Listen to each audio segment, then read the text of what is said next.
Class 12, you know this is a huge topic. But what really makes a business a partnership in the eyes of the law? Today, we're going to break down the rules from the Indian Partnership Act of 1932 into a simple, three-part litmus test that you can use for any situation. Let's get this right. So here's our game plan. First, we'll nail down the basic definition of a partnership. Then we'll get into those 3 essential ingredients you absolutely need. After that, we'll uncover the one real test that's the most important of all. We'll even compare a partnership to a co-ownership to see the difference, and wrap up with why all of this, well, why it matters so much. Okay, to really wrap our heads around this, let's forget the textbook for a second and start with a simple, real-world situation. I mean, it seems obvious, right? They're working together, sharing the cash, they've got to be partners. But in law, seems like it isn't good enough. There's a very specific checklist. So what does the official rulebook actually say? And here it is. This is the big one, straight from Section 4 of the Act. Now, the cool thing is, everything we need to know, our entire litmus test, is packed right into this single sentence. Let's pull it apart. So let's break that definition down into what I call the partnership litmus test. Think of these as the 3 essential ingredients. If you're missing even one of them, then legally, it's just not a partnership. Simple as that. Here they are. 1. There has to be an agreement.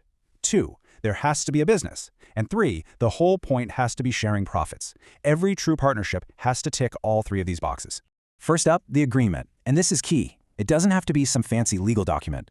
While writing it down is always smart, a simple verbal agreement, a conversation where you both decide to work together, is enough to pass this first test. It's all about that mutual understanding. Next, there has to be an actual business. This means an ongoing activity. So, let's say you and a friend buy a car together to share. That's not a business. But what if you buy that car to run a taxi service? Now you're talking. That continuous activity is what makes it a business. And third, the profit motive. This one seems like a no-brainer. Of course you're in business to make a profit. But, and this is a big but, this is also where things get a little tricky. Just because you share profits doesn't automatically make you partners. Okay, get ready, because this is the part that trips a lot of people up. Even if you have an agreement, a business, and you're sharing profits, there's one final, ultimate test that decides everything. This is what the law calls the true test of a partnership.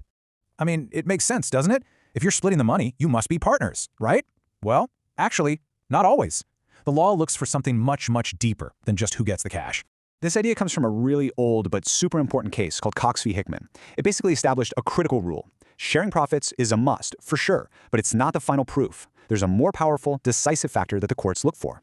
And here it is. The real test is something called mutual agency. Remember that last part of the definition we saw, acting for all? That's what this is. It means every partner is an agent for the firm and for all the other partners. One partner can sign a contract that legally binds everyone. You're not just working with each other, you're acting for each other. That is the true heart of a partnership.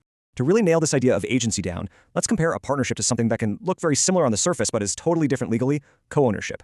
This is the perfect example.